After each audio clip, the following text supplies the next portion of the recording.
What's going on, y'all? It's the Kid J Nolan here. Hey man, before we get into anything in this video, make sure that you like and share it. Make sure you subscribe to the channel so you get all updates. Hit the post notification bell. All right, y'all, let's get into it. Hey man, I'm gonna keep it up front with y'all. Out the gate. Some of y'all ain't gonna like what I got to say today. A lot of y'all probably not gonna like what I got to say today. But I'm gonna lead off saying hip-hop is in a terrible place right now, okay? We have not had a #1 single or a #1 album to hit the Billboard this year in 2023. It's June, finna go in July. Half the year has already gone through. Everybody done dropped their singles. Everybody done dropped their load. A lot of people done dropped albums. They not hitting like they was before. The people are getting tired of the music. It's stale. It's repetitive. The shit is almost at game over. And this is leading me into my point. Just yesterday, 2 videos surfaced of Sukihana being sexually violated. That's what we're going to call it. Now, in one, we got YK Osiris walking up on her at the Crew League taping, which is a basketball league owned by Revolt and P. Diddy, okay? She's got a veteran comedian in Lil Duval sitting right next to her. Got some other niggas I don't really care about who they are. But YK Osiris is able to just walk up on her, nobody wondering what's going on, no nothing, and he just kiss on this girl. Now, as you can see on the fact that he's kissing her, she's not embracing him. She's not kissing him back. She's just kind of enduring it and trying to maneuver her head away because, again, they are taping a show. So you don't want to make a scene. You don't want to make a big fuss and draw negative attention to yourself. So you got to just kind of go with the flow. This is what a lot of women get placed in. These are the situations women get placed in opposed to men. Men never have to endure no shit like this. There is a very small percentage of men walking the earth that have been sitting in a public space and been violated by a woman. I'm not saying it does not happen for all you dusty-ass, hotep-ass niggas that's gonna say, oh man, I know somebody that happened to. Yes, they are the minority. Don't come to me with the bullshit, because I'm gonna get you right today. But Lil Duval been in the industry, 25 years, something like that, close to it. This nigga say kiss her in the mouth. Tongue kisser. He's encouraging. He didn't give no fucks about what she had going on, that she's there being a professional personality in concert with him. Kiss her in the mouth, violate her real quick. He didn't say violate her, but that's basically what he was saying. He was advocating for her violation. Nobody said nothing. YK Osiris gets done tonguing her down. He walks up to a nigga, daps him up, and laughs about it. But clearly you could see she was not into it. She didn't enjoy it. She wasn't having fun in that moment. No nigga stepped up. No security stepped in to say nothing. Nobody wanted to see if she was all right. They just let it go as it was. Then you got this other clip where she's on a podcast with Kandi. Kandi Burruss now. Tell me where somebody could ever talk to Kandi Burruss in this fashion and not get G-checked. But her co-host is up there talking about, I could tell your kitty spit by the way you talk, by the way you walk, excuse me. I watched you walk in this motherfucker. So you can tell by my walk? I can tell by your walk that you spit. Hey, you a country nigga. Where you from? I'm from Atlanta, Georgia. Camden Road to be exact. What's happening with it? Oh yeah, I want to smell your. I want to put my face in your. You say Suki with the good coochie, you know what I'm saying? You be talking about how good that motherfucker smell and all that. We can go into the back and I can come back and give her. You want to smell my ass? I might put my tongue down that motherfucker. Oh my gosh, AOne. But we gonna start with the sniffing though. You are aggressive. She love that shit, man. Look at her. She like that old shit. No, I don't. You love that shit. No, I mean after like during sex maybe, but you know, that's not right now. Nah, all that shit you talk. Fuck that. You done met your match. I'm here. What's up? So listen, hold on. This man is Okay. As you can see in this interview, she had a little bit more of an opportunity to voice her opinion and let it be known that she was not into this shit. Because he's talking about all of the sexual proclivities that he would love to display on her. She's looking at him like, nigga, what? She's not intrigued. She's not really going back and forth. Like, you know, there is a certain level of banter that a woman that's interested or at least entertaining what you talking about would have. She didn't really do that. It seemed like she was really curious. Like, nigga, why are you saying this and that? You'll do all this? You don't know me? You don't know nothing about me? You don't want to know nothing about me?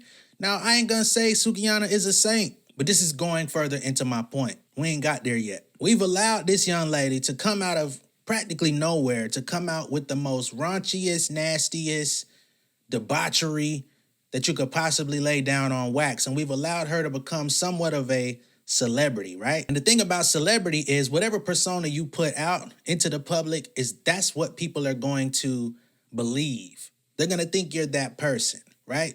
We've seen this happen with R.A. Lennox with her music. You know, she did that interview about a year ago when she went to Africa, or she was doing the virtual interview with the African podcast, and the dude started talking about when's the last time she had sex, when's the last time a nigga really put it down on her, something like that. She wasn't trying to answer the question. She didn't want to talk about that. She didn't feel like it was the right time or the place to get into that type of conversation. And because people do not respect women to the level that they should, they feel like they can continue to prod. They can continue to force the issue when somebody says, I'm not comfortable with something. When we see NBA players in an interview and they say no comment, they don't want to talk about something, we constantly talk about the media. We constantly say these reporters are garbage. We constantly say, why do the players have to do this media shit at the end of the game? They're not going to give good answers anyway, right? The public knows and has a certain level of understanding to say when something is out of line when it comes to men or people that we value. But when it comes to this young lady, her consent doesn't matter. When it comes to this young lady, because of the persona that she's put out, because of the music that she's put out, people think that 24/7, 24 hours a day, she's supposed to be on go for anybody that comes up to her wanting a sexual mirage, right? Whether she's interested or not, she's supposed to entertain it. She's supposed to be into it. And that's just not how it goes. When Lil' Kim came out, she was raw, she was hardcore. We hadn't seen no interviews of no random ass nigga walking out of nowhere forcing themselves on her for a kiss. We didn't see that. We didn't see that with Foxy Brown. We didn't see that with Eve. We didn't see that with Nicki Minaj, despite everything we've seen her go through in her time in the career, right? We haven't seen it with Cardi. We haven't seen it with Meg. I could keep going. There's a lot of women stars that's out right now. But we're in unprecedented territory where now sexual assault is being normalized to the fact where you could do it on camera, live in front of people, and nobody gives a fuck. And you could be a reputable rapper and do this shit in front of people, and niggas gonna dap you up after you do it and not call you out. I'm not with that shit, bro.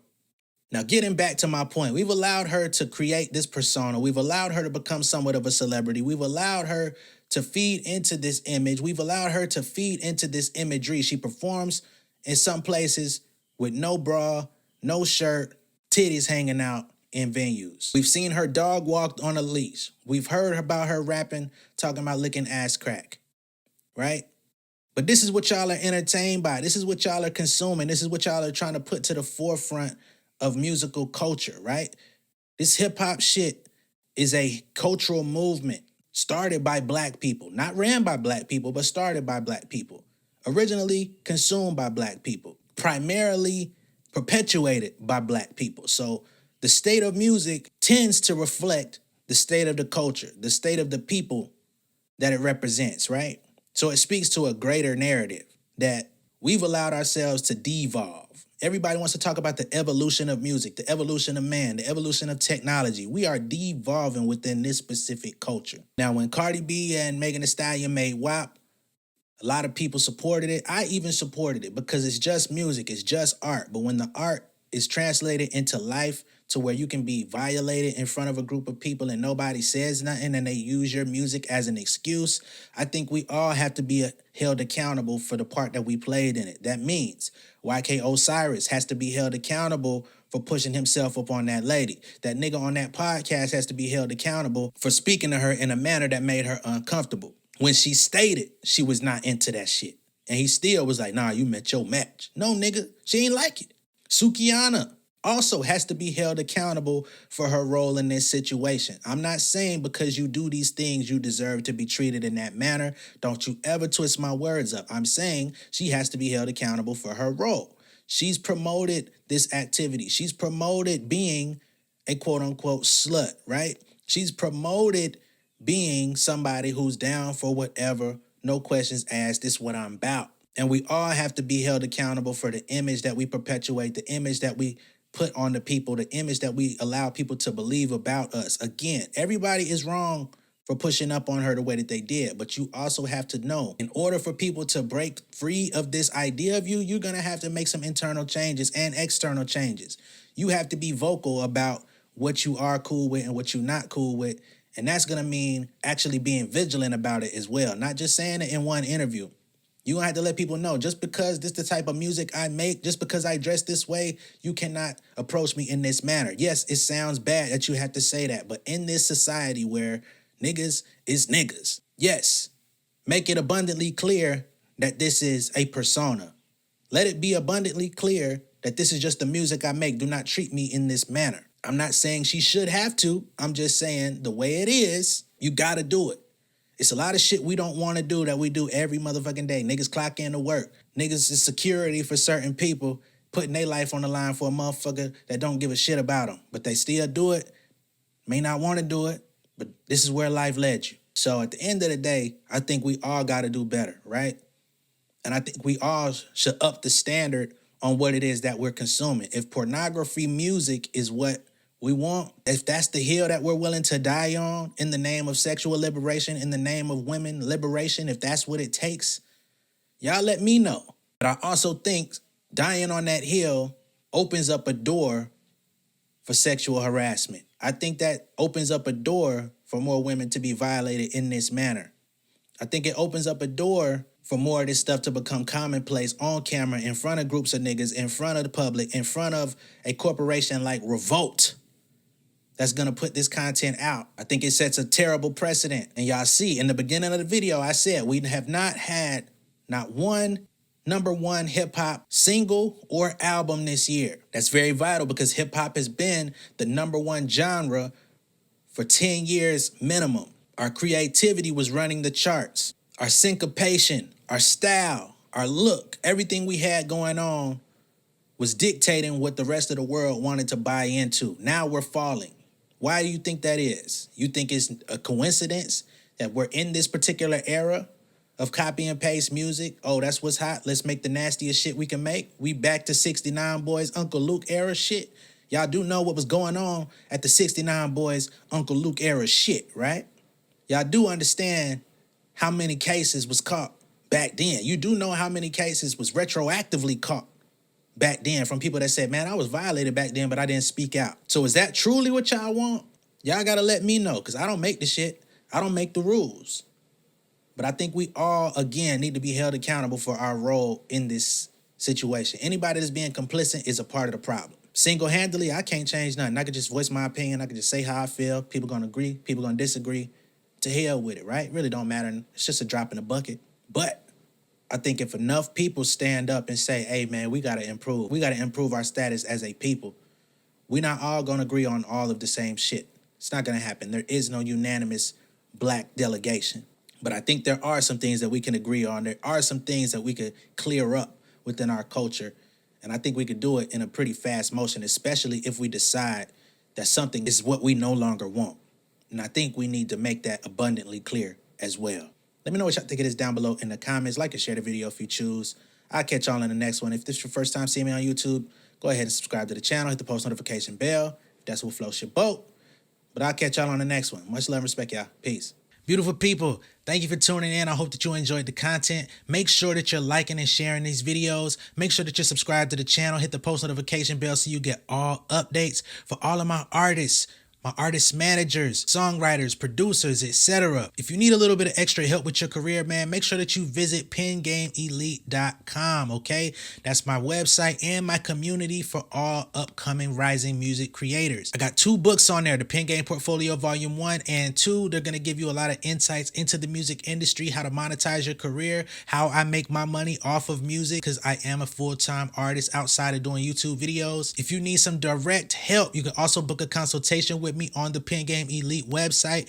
And I also have a Pen Game Elite membership. The free tier gives you access to all of these videos that I post on YouTube and a community of people where you can engage. But I do have the membership plus, okay? You can join that for $50 a month or $500 a year. And I will actually go in and do all of the grunt work for you. If you're not registering your songs on your PROs, if you're not with Song Trust or the MLC, if all your collection agencies and all of that stuff are not up to par are or up to date, I will go in there and update all of that for you. If you need help uploading your music to a distributor like DistroKid, United Masters, etc., and you've been making mistakes, you've been claiming content ID on material that you really don't own, hey man, stop stealing people's money. If you do this stuff the right way, you're gonna make it anyway, okay? You can join the membership plus, and again, I will do the work for you, and you're gonna get a free consultation every month just for joining. You're also gonna get the 2 books for free soon as you join the membership plus. All right, much love and respect. I'll catch y'all later. Peace.